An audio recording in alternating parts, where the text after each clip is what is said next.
لیکن دوسری طرف تو جیسے آنکھوں اور کانوں پر پٹی بندھی تھی۔ نہ انہیں عبیر کے آنسوؤں سے کوئی فرق پڑ رہا تھا اور نہ ہی اس کی باتوں سے۔ وہ اسے وہیں چھوڑ کر ایک نفرت بھری نگاہ اس پر ڈال کر باہر کی جانب چل پڑے اور عبیر سر ہاتھوں میں گرا کر روتی چلی گئی۔ کچھ دیر بعد حمزہ، جو کہ ابھی ابھی گھر لوٹا تھا، اس کو روتا دیکھ کر پریشانی کے عالم میں اس کے پاس آیا اور وہیں فرش پر اس کے ساتھ بیٹھ گیا۔ عبیر، عبیر، وہ اس کا چہرہ اوپر اٹھاتا ہوا دوبارہ بولا۔ وہ حمزہ کو اپنے پاس دیکھ کر اس کے سینے سے لگی ہچکیوں سے رونے لگی اور حمزہ اس کی پیٹھ سے لاتے ہوئے اس کے آنسو تھمنے کا انتظار کرنے لگا۔ جب وہ کچھ دیر بعد چپ ہوئی تو اس نے نرمی سے پوچھا، کیا ہوا ہے عبیر؟ بابا نے کچھ کہا ہے نا؟ کیونکہ بلال بھائی تو اسلام آباد میں ہے نہیں۔ عبیر نے اس بات میں سر ہلایا اور کچھ دیر بعد حمزہ کو دھکا دے کر کہنے لگی، تم بھی جاؤ یہاں سے، تم بھی نفرت کرتے ہو نا مجھ سے؟ مجھے کسی کے پیار کی ضرورت نہیں ہے، جاؤ۔ وہ چلائی، عبیر دماغ خراب ہو گیا ہے تمہارا؟ اب مزید ایک لفظ نہیں بولو گی تم، سمجھ آ رہی ہے؟ اٹھو اور جاؤ، منہ دھو کر آؤ، میں ٹیرس پر انتظار کر رہا ہوں تمہارا، جاؤ۔ وہ سنجیدگی سے بولا۔ عبیر اس بات میں سر ہلاتی ہوئی کمرے کی جانب بڑھ گئی۔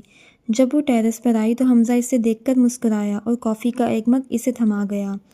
دیکھو عبیر، جب ہم کچھ بدل نہیں سکتے تو اس کے بارے میں سوچ سوچ کر رونے سے کیا فائدہ حاصل ہوگا؟ ہاں، تم سے جو لوگ محبت کرتے ہیں تم ان کی قدر کرو، ان کی محبت کی قدر کرو، اور جو نہیں کرتے ان کے بارے میں سوچ سوچ کر خود کو اذیت مت دو۔ وہ اپنے چھوٹے بھائی کو دیکھتی گئی جو اس کی بہت پرواہ کرتا تھا اور اس سے بے پناہ محبت کرتا تھا۔ اور دیکھو خود کو کیا حالت بنا رکھی ہے اپنی، کچھ کھایا پیا کرو یار، کہیں سے بھی مصورہ نہیں لگ رہی۔ وہ اس کے سر پر پیار سے تھپڑ لگاتا ہوا بولا۔ وہ مسکرائی۔ یہ ہوئی نا بات؟ حمزہ اسے اپنے ساتھ لگاتا ہوا بولا۔ صبح سب اپنی اپنی منزلوں پر روانہ ہو گئے۔ ضروا آج ڈرائیور کے ساتھ گئی تھی کیونکہ اسے واپسی پر اپنی دوست کے گھر پڑھائی کرنے جانا تھا۔ ضروا جب یونیورسٹی پہنچی تو اندر داخل ہوتے ساتھ ہی اس کی نظر رابیل پر پڑی۔ رابیل مظہر اپنے ماں باپ کی اکلوتی اولاد تھی جو انہیں خدا نے 7 سال کے بعد عطا کی تھی۔ اس کے علاوہ رابیل ضروا کی واحد دوست تھی۔ یہ دونوں اسکول کے زمانے سے ساتھ تھیں اور اب یونیورسٹی میں بھی MBBS اکٹھے کر رہی تھیں۔ اس کے علاوہ دونوں ایک دوسرے پر جان چھڑکتی تھیں، کہیں بھی جاتی تو اکٹھے ہی جاتی تھیں، اگر ایک نہ جائے تو دوسری بھی نہیں جاتی تھی۔ اب وہ دونوں کلاس روم میں بیٹھی تھیں۔ ضروا کو چھٹیوں کی وجہ سے کچھ سمجھ ہی نہیں آ رہا تھا اور وہ بس بیٹھی میڈم کو دیکھی جا رہی تھی۔ اب وہ دونوں کیفے میں بیٹھی تھیں اور ان کے سامنے ایک کپ چائے اور ایک ہی سینڈوچ پڑا تھا۔ کبھی وہ سینڈوچ ضروا کھاتی تو کبھی رابیل۔ ان کی شروع سے عادت تھی ایک ہی چیز کھانے کی۔ اگر کبھی زیادہ بھوک لگی ہوتی تو پہلا ختم کر کے دوسرا منگوا لیتی تھیں، مگر کبھی بھی علیحدہ علیحدہ نہیں منگوایا۔ یار اتنا سب کیسے کور کروں گی میں، مجھے تو کچھ سمجھ نہیں آ رہا۔ وہ چائے کا کپ رابیل کے ہاتھ سے لیتی ہوئی بولی۔ یار میں کس مرض کی دوا ہوں؟ ذرا آنکھیں کھول کر دیکھو، اتنی ذہین بندی تو بیٹھی ہے تمہارے سامنے جس پر ذہانت ختم ہوتی ہے۔ وہ اپنے کندھے پر ہاتھ پھیرتی ہوئی فخریہ انداز میں بولی۔ اس کی بات سن کر ضروا قہقہ لگا کر ہنسنے لگی۔ اور ہاں، اس دفعہ چائے کے آخری گھونٹ میرے ہیں، اس لیے شرافت سے مجھے دے دو۔ رابیل بروقت ضروا کے ہاتھ سے کپ پکڑ چکی تھی۔ ضروا اسے بس گھور کر رہ گئی۔ اس کے بعد دونوں ڈرائیور کے ساتھ رابیل کے گھر گئیں اور دوپہر سے شام تک پڑھتی رہیں۔ ضروا 6 بجے اس کے گھر سے نکلی اور راستے میں بک شاپ پر رکی کیونکہ اسے کچھ کتابوں کی ضرورت تھی۔ ضروا ابھی اپنی مطلوبہ کتابیں ڈھونڈ ہی رہی تھی کہ کوئی اس کے پیچھے آیا اور اس کا کندھا ہلاتے ہوئے بولا، مس۔ ضروا اس کے چھونے پر گھبرا کر پلٹی تو سامنے وہی شخص کھڑا تھا اور اسے مسکراتے ہوئے دیکھ رہا تھا۔ ضروا کو صرف کچھ سیکنڈز لگے اس شخص کو پہچاننے میں۔ پہچان تو لیا ہوگا آپ نے، کیوں نہ آج میں اپنا تعارف بھی کرواتا جاؤں؟ مجھے آپ کے کسی تعارف کی ضرورت نہیں ہے، راستہ دیں۔ وہ لال چہرے کے ساتھ غصے سے بولی اور سائڈ سے نکلنے لگی۔ نہ، وہ ضروا کے راستے میں آتا ہوا بولا۔ بندے کو بلال شاہ کہتے ہیں۔ کچھ لمحے گھٹیا نظروں سے اسے دیکھتے رہنے کے بعد بولا، بندہ آپ کے حسن کا دیوانہ ہے اور آپ ہی کے شہر کراچی میں رہائش پذیر ہے۔ وہ اس کے چہرے کو دیکھتا ہوا خباثت سے بولا۔ ضروا ضبط سے اپنی نگاہیں جھکا گئی۔ آپ کا کیا نام ہے؟ کچھ نہیں، یہ کہہ کر وہ سائڈ سے گزرنے لگی تھی جب وہ ایک بار پھر اس کے راستے میں آ گیا اور بہت بہادری سے اس کا اسٹوڈنٹ کارڈ پکڑتے ہوئے بولا، اوہ تو محترمہ کا نام ضروا مرتضیٰ ہے، ویسے آپ کا نام بھی آپ کی طرح خوبصورت ہے۔ شٹ اپ، وہ آنکھوں میں بے پناہ غصہ لیے بولی۔ بلال شاہ اسے غصے میں دیکھ کر قہقہ لگا کر ہنسنے لگا۔ ویسے غصہ بھی آپ پر بہت جچتا ہے، تمہارے ساتھ آخر مسئلہ کیا ہے، کیوں پڑے ہو میرے پیچھے؟ وہ سرد نگاہوں سے اسے گھورتی ہوئی بولی۔ مسئلہ آپ کا حسن ہے، آپ کی خوبصورتی ہے اور میں بے بس ہوں۔ ذرا کا دل کیا کہ اسے رکھ کر ایک لگا دے، مگر خود پر ضبط کرتی ہوئی وہ ایک نفرت بھری نگاہ اس پر ڈال کر بغیر کتابیں لیے تیز تیز قدم اٹھاتی گاڑی کی جانب بڑھ گئی اور بیٹھتے ہی ڈرائیور کو گھر کی راہ لینے کو کہا۔ رات کو وہ گھر آئی تو اسے مسلسل بے چینی لگی ہوئی تھی اور وہ بغیر کھانا کھائے آتے ہی کمرے میں بند ہو گئی۔ کمرے میں وہ ادھر ادھر ٹہلتے ہوئے ایک ہی چیز سوچی جا رہی تھی کہ آخر کون ہے وہ شخص، کیوں پڑا ہے میرے پیچھے، اور وہ مجھے تلاش کیسے کر رہا ہے، تیسری دفعہ سامنا ہو گیا ہے میرا۔ یہ سب سوال اس کے ذہن میں آ رہے تھے۔ یہی سوچتے سوچتے وہ شیشے کے سامنے چلی گئی اور خود کو دیکھنے لگی، لیکن پھر سر جھٹک کر سونے کے لیے لیٹ گئی۔ آدھی رات ہو چکی تھی، مگر اسے پریشانی کی وجہ سے نیند نہیں آ رہی تھی اور گھبراہٹ بھی الگ ہو رہی تھی۔ بالآخر جب وہ کروٹیں بدل بدل کر تھک گئی تو اس کا دل کیا کہ کھلی فضا میں جائے، شاید کچھ بہتر محسوس کرے۔ اسی خیال کے تحت وہ اٹھی اور لان میں چلی آئی۔ وہ لان میں کرسی پر بیٹھی سوچ رہی تھی کہ کیا اسے اس بارے میں کسی کو کچھ بتانا چاہیے؟ نہیں، اب یہ اتنا بڑا مسئلہ بھی نہیں ہے کہ کسی کو بتایا جائے، وہ خود کو سمجھانے لگی۔ کچھ دیر بعد آلیار کی گاڑی گھر میں داخل ہوئی۔ وہ کچھ مصروفیات کی وجہ سے آج دیر سے گھر آیا تھا۔ وہ اندر کی جانب بڑھ ہی رہا تھا جب اس کی نظر لان میں بیٹھی ذرا پر پڑی۔ اسے ذرا کو رات کے اس پہر یہاں بیٹھا دیکھ کر حیرت کا جھٹکا لگا، کیونکہ اس وقت رات کے 2 بج رہے تھے۔ وہ چلتا ہوا اس کے پاس آ کر کھڑا ہوا، مگر وہ نہ جانے کہاں کھوئی ہوئی تھی کہ اسے آلیار کے آنے کا پتہ ہی نہیں چلا۔ کچھ لمحے انتظار کرنے کے بعد وہ بولا، ذرا؟ جی، وہ ہوش کی دنیا میں واپس آتی ہوئی بولی۔ تم ٹھیک ہو؟ آلیار کے لہجے میں فکر مندی تھی۔ ہاں، بالکل ٹھیک ہوں، کیوں، کیا ہوا؟ تم رات کے اس پہر یہاں بیٹھی ہو، سب ٹھیک ہے نا؟ اور تمہیں میرے آنے کا پتہ بھی نہیں چلا، کیا سوچ رہی تھی؟ اس نے نرمی سے پوچھا۔ ایک لمحے کے لیے ذرا کا دل کیا کہ وہ انہیں سب بتا دے، لیکن اگلے ہی لمحے آلیار کے غصے اور جذباتی پن کا خیال آیا تو فیصلہ کیا کہ وہ انہیں کچھ نہیں بتائے گی۔ ذرا اپنی ہی سوچوں میں گم تھی جب وہ دوبارہ بولا، ذرا کیا ہوا ہے یار، کہاں کھو جاتی ہو بار بار؟ مجھے تم ٹھیک نہیں لگ رہی۔ اسے اب واقعی پریشانی ہوئی۔ ارے نہیں آلیار بھائی، میں بالکل ٹھیک ہوں، بس کمرے میں تھوڑی گھٹن ہو رہی تھی، اس لیے کھلی فضا میں چلی آئی۔ اور ہاں، یہ بتائیں کہ کھانا کھائیں گے آپ؟ وہ بڑی چالاکی سے موضوع بدل گئی۔ اس کو موضوع بدلتا دیکھ کر آلیار نے بھی کریدنا مناسب نہیں سمجھا، مگر اس کی بات کا یقین بھی نہیں کیا تھا۔ ہاں، بھوک تو بہت لگی ہے، کھانا کھانا چاہتا ہوں، اگر زحمت نہ ہو تو پلیز۔ اس میں زحمت والی کیا بات ہے؟ وہ برا مناتی ہوئی بولی۔ آلیار اس کی بات سن کر مسکرایا اور بولا، نہیں یار، اتنی رات کو کسی کو بھی تنگ کرنا مینرز کے خلاف ہے، صرف اس لیے کہا تھا، مگر تم کھانا لگاؤ، میں فریش ہو کر آتا ہوں۔ کچھ دیر بعد جب وہ کچن میں آیا تو ذرا کھانا لگا چکی تھی۔ کھانا کھاتے کھاتے اسے کچھ یاد آیا تو اس نے ذرا کو مخاطب کیا، ذرا؟ جی، کچھ چاہیے آپ کو؟ وہ چائے میں چینی ڈالتی ہوئی بولی۔ نہیں چاہیے، کچھ نہیں، مجھے بس یہ بتاؤ کہ کیا تم نے کھانا کھایا تھا؟ نہیں، مجھے بھوک نہیں تھی، میں بس اب چائے پیوں گی، اس نے چائے کی طرف اشارہ کرتے ہوئے بتایا۔ چائے سے کیا ہوگا، ایک تو تم اس وقت تک جاگی ہوئی ہو، چائے پیو گی تو اور نیند نہیں آئے گی۔ وہ سنجیدگی سے بولا۔ چلو شاباش، آ کر کھانا کھاؤ، بیٹھو ادھر، اس نے پیار سے کہا۔ نہیں نا، بھوک بالکل نہیں ہے۔ اس کے کہنے پر آلیار نے اسے گھورا۔ سیدھی طرح آ کر بیٹھو اور کھانا کھاؤ، نو آرگیومنٹ ذرا۔ وہ تھوڑا غصے سے بولا، کیونکہ وہ جانتا تھا کہ جب تک وہ غصہ نہیں کرے گا وہ نہیں سنے گی، اور ایسا ہی ہوا۔ اس کے غصہ کرنے کی دیر تھی کہ وہ فوراً آ کر بیٹھی اور کھانا کھانے لگی۔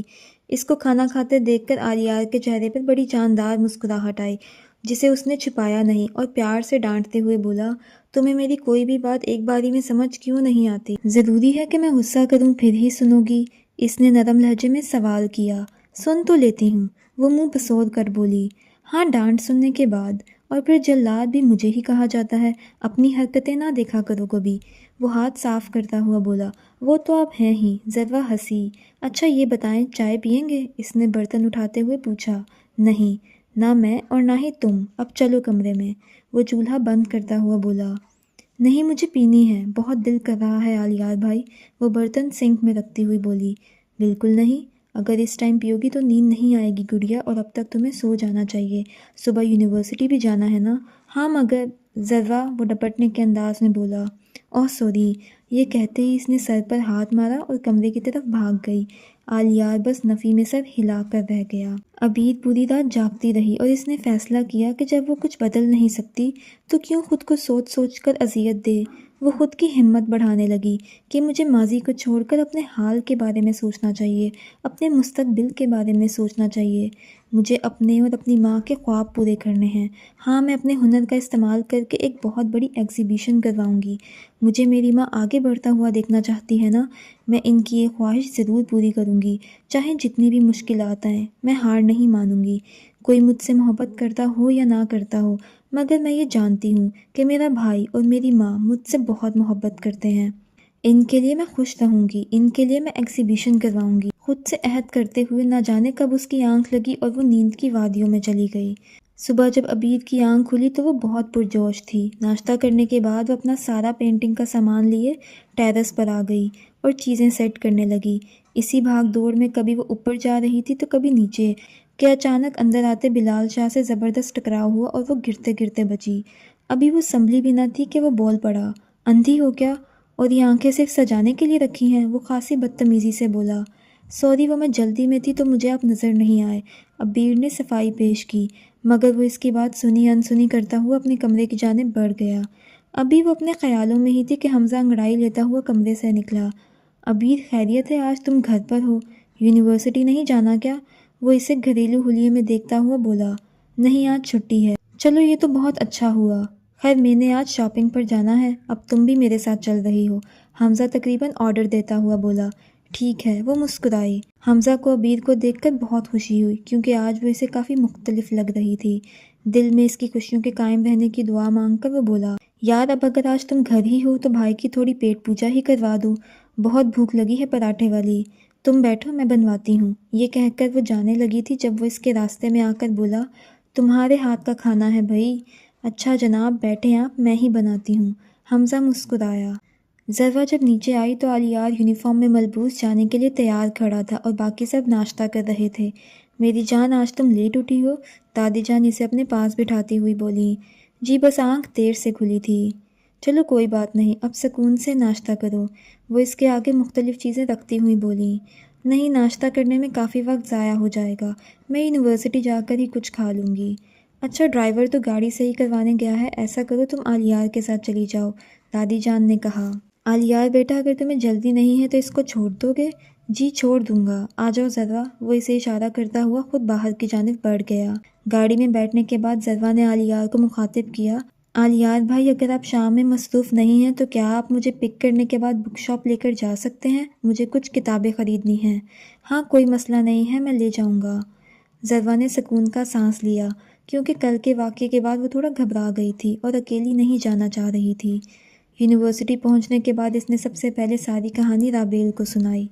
یا رابی، میں بہت پریشان ہوں اس سارے واقعے کو لے کر کیونکہ مجھے سمجھ نہیں آ رہی کہ وہ میرے پیچھے کیوں پڑ گیا ہے۔ ذرا میری جان، کچھ نہیں ہوتا، لڑکیوں کے ساتھ یہ چیزیں ہوتی رہتی ہیں، میں جانتی ہوں یہ دنیا سکون سے جینے نہیں دیتی، ہر وقت کوئی نہ کوئی ٹینشن دے کر ہی رکھتی ہے۔ وہ اس کے کندھے پر بازو پھیلا کر بولی۔ تم ٹھیک کہہ رہی ہو، میں ہمیشہ ہی ٹھیک کہتی ہوں، وہ اپنے شوخ انداز میں واپس آتی ہوئی بولی۔ البتہ علیار بھائی تو ایس ایس پی ہیں نا، تم ان سے ذکر کرو، گھر کے بندے ہیں اور کب کام آئیں گے، وہ بہت حوصلے ہیں، میں نہیں چاہتی اتنی سی بات پر وہ کوئی سخت قدم اٹھائیں۔ چلو ابھی نہ بتاؤ، مگر پھر کبھی کچھ ہوا تو تم انہیں ضرور بتانا، اور اگر نہیں بتاؤ گی تو میں نے تو بتا ہی دینا ہے پھر۔ رابیل نے کندھے اچکا کر صاف دھمکی دی۔ اچھا، اب زیادہ فری ہونے کی کوشش مت کرو میرے ساتھ، ذروہ اسے تنگ کرتی ہوئی بولی۔ تم بھی مت ہوا کرو، رابیل بھی کہاں پیچھے رہنے والی تھی، ان دونوں کی ہر بات یہیں پر آ کر ہی ختم ہوتی تھی۔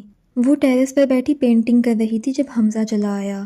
تم ابھی تک تیار کیوں نہیں ہوئی؟ حمزہ نے اسے گھورا۔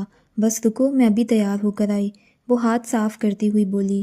نہیں، تیار ہونے میں تم نے مزید 1 گھنٹہ ضائع کر دینا ہے، تم ایسے ہی چلو میرے ساتھ۔ وہ اسے کھینچتا ہوا نیچے لے گیا اور گاڑی کے پاس جا کر ہی رکا۔ حمزہ کے بچے، میرا ہاتھ چھوڑو، وہ مصنوعی غصے سے بولی۔ ہیں، کہاں ہیں میرے بچے؟ وہ ادھر ادھر دیکھنے لگا۔ بہت جلدی نہیں ہے تمہیں شادی کی؟ ہاں، عبیر نے اس کی کمر پر تھپڑ رسید کیا۔ یار میں تو تیار بیٹھا ہوں، بس تم لوگ کروانے والے بنو، گدھے کہیں کے۔ وہ ہنستی ہوئی گاڑی میں بیٹھی۔ جب وہ مال پہنچے تو عبیر نے ایک نظر اپنے کپڑوں کی طرف دیکھا جن پر جگہ جگہ پینٹ لگا ہوا تھا۔ حمزہ، میرے کپڑے اس قابل نہیں ہیں کہ مال میں گھوما جائے، ایسا کرو تم ہو آؤ، میں یہیں بیٹھ کر تمہارا انتظار کرتی ہوں۔ عبیر نے کہا۔ اب گاڑی میں بٹھانے کے لیے تو تمہیں ساتھ نہیں لایا، چلو آؤ اترو، کچھ نہیں ہوتا۔ وہ ایک شاپ سے نکل کر دوسری میں جا رہا تھا اور جگہ جگہ سے کپڑے خرید رہا تھا۔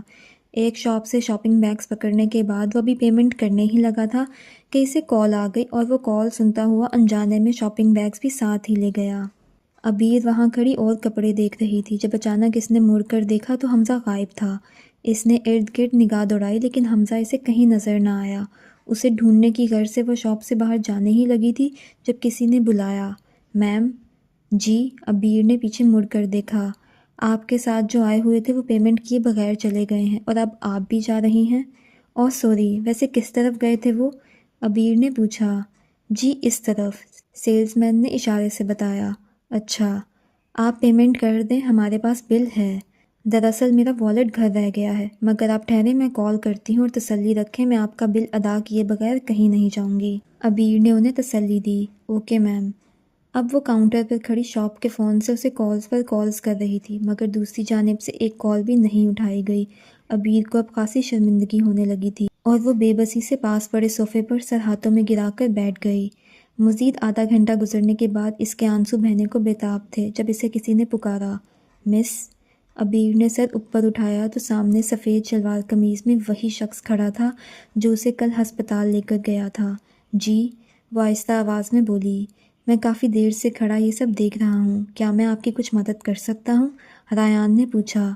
نہیں شکریہ، میں مینج کر لوں گی، میرا بھائی بس آتا ہی ہوگا۔ یہ کہتے ہی کچھ آنسو اس کی آنکھوں سے نکل کر گال پر بہنے لگے۔ دیکھیں میں فری میں مدد نہیں کروں گا آپ کی، آپ مجھے پیسے لوٹا دیجیے گا۔ عبیر نے ارد گرد موجود ورکرز کو دیکھا جو ہر تھوڑی دیر بعد اسے ہی دیکھ رہے تھے، پھر سامنے کھڑے شخص کو دیکھا جو اس کے جواب کا منتظر تھا۔